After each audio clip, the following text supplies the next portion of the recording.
Welcome to Fanboy and Critic, our show where we go see new movies out in theaters and tell you what we think of them, both the good and the bad. I'm Joel Mortiz, and I'll be your fanboy. And I'm Sam McClure, I'll be your critic.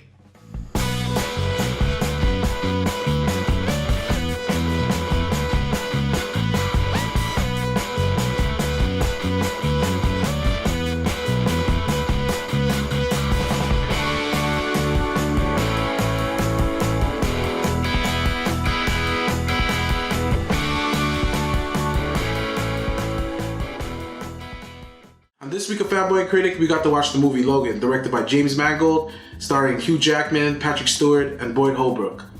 This is the final chapter in the Wolverine saga.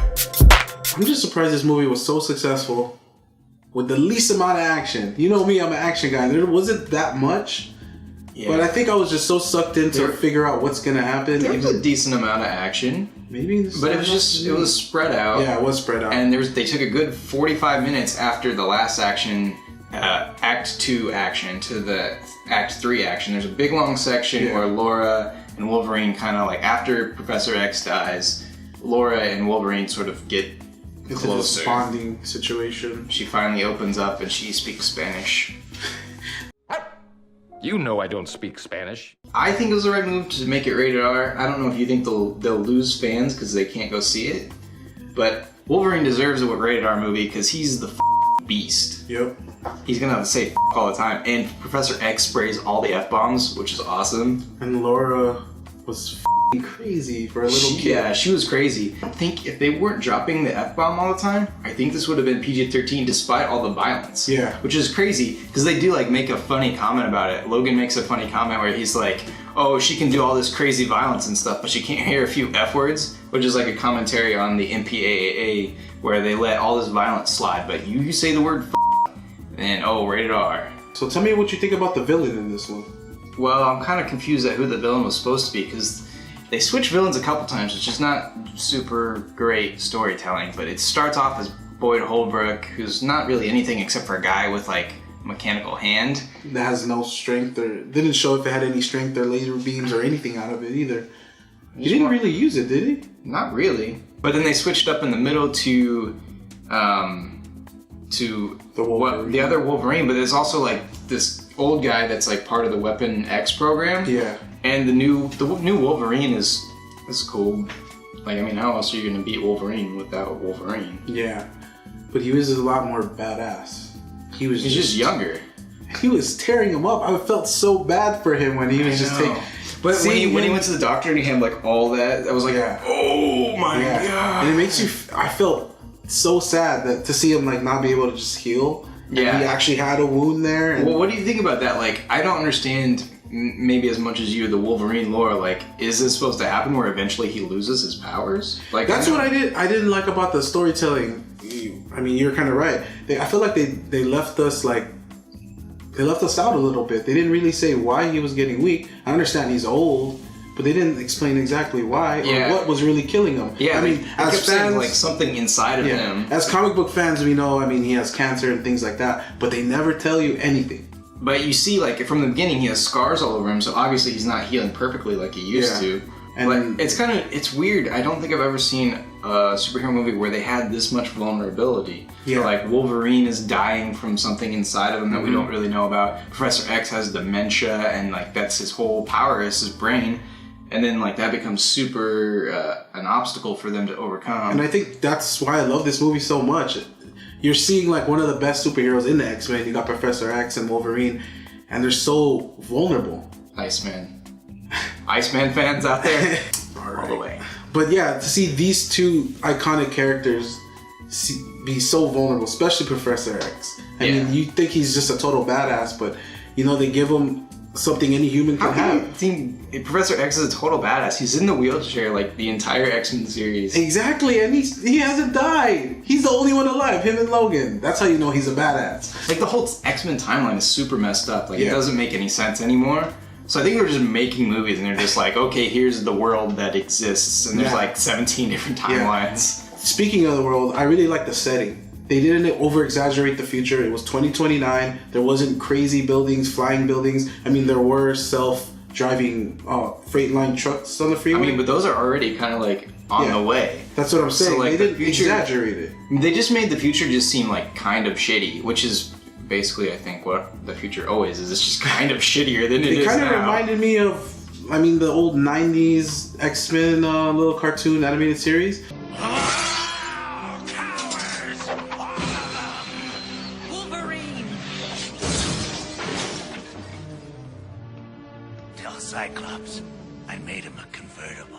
It was real. Where everybody was in spandex and. Well, besides the costumes, but I felt like the atmosphere was really well placed. The cars weren't over exaggerated, super futuristic. Yeah. Even though he had that really cool limo. So we know that Boyd Holbrook's character was kind of weak. What did you think about Laura? Laura, the mini daughter of Wolverine, the genetic clone daughter of Wolverine. The only cool part that I really liked about her was her feet. Was the feet. It totally tripped me out. I was like, holy shit, out of your feet. Here's the thing about this. It doesn't make sense. Oh, it explains where the third one went. She only has 2. She's got 2. But here's the thing that doesn't make sense with Laura and her adamantium. Her body's going to keep growing into an adult. How is that adamantium skeleton going to grow at all? I didn't even think of that. Like, they didn't. That's not going to work. That's true. By the time she's like his age, it's probably like the size of the toothpick or something. Well, like, I'm just thinking like the skeleton. Yeah. Like, they put like adamantium plates all over her body. You're right. Like, her skeleton's going to grow. Maybe she's going to be crazy. What do you think about them including the comic books in this though? Like, do you think that was I thought it broke the fourth wall too much to be like, okay, here are the actual comic books that exist, and they just like threw that in there as if like they're part of this timeline. Do you think they're part of this timeline? I kind of thought that was kind of cool. If you think about it, if it was their real world, and if they were to make really comics in that world, it wouldn't be about the real superheroes, right? But I thought it was cool that they stuck it in there, and how Wolverine was just like, this shit isn't real, none of this really happened. I don't know. I think it called attention to it too much. Especially because it was a big plot point around it. What'd you think about the ending act? The last act, I thought it was really predictable. I wasn't disappointed with it, I just thought it was really predictable. It also made all those kids into like stone cold killers, because Boyd Holbrook was just like laying there helpless, and they're just like, oh, and they're using all their powers to just slowly kill this guy. I kind of enjoyed that scene. Like, he was just an asshole the entire scene. Yeah, you want him to die. He's a bad guy. He's not a good guy. But like, it turned these kids from like self-defense to murder. That was brutal as shit. To me, that was like super brutal, more than any other. Because all the other scenes, they're shooting at him. They're like attacking. Wolverine dies. And I think how they killed him was a good send-off for him. I thought for sure that they were gonna kill him with the adamantium something, and they killed him with a tree. Yeah, like a big tree thing just comes out, he like smashes him onto a tree, like a jagged tree limb, and he just killed him by wood. But I liked it. Like I said, it makes your superheroes vulnerable.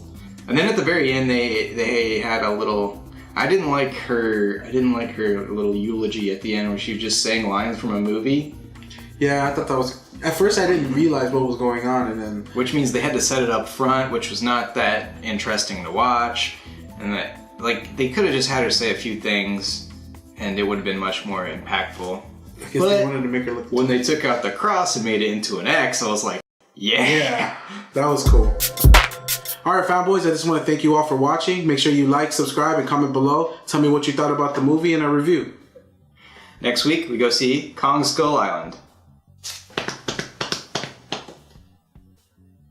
This felt like it was the right thing to do.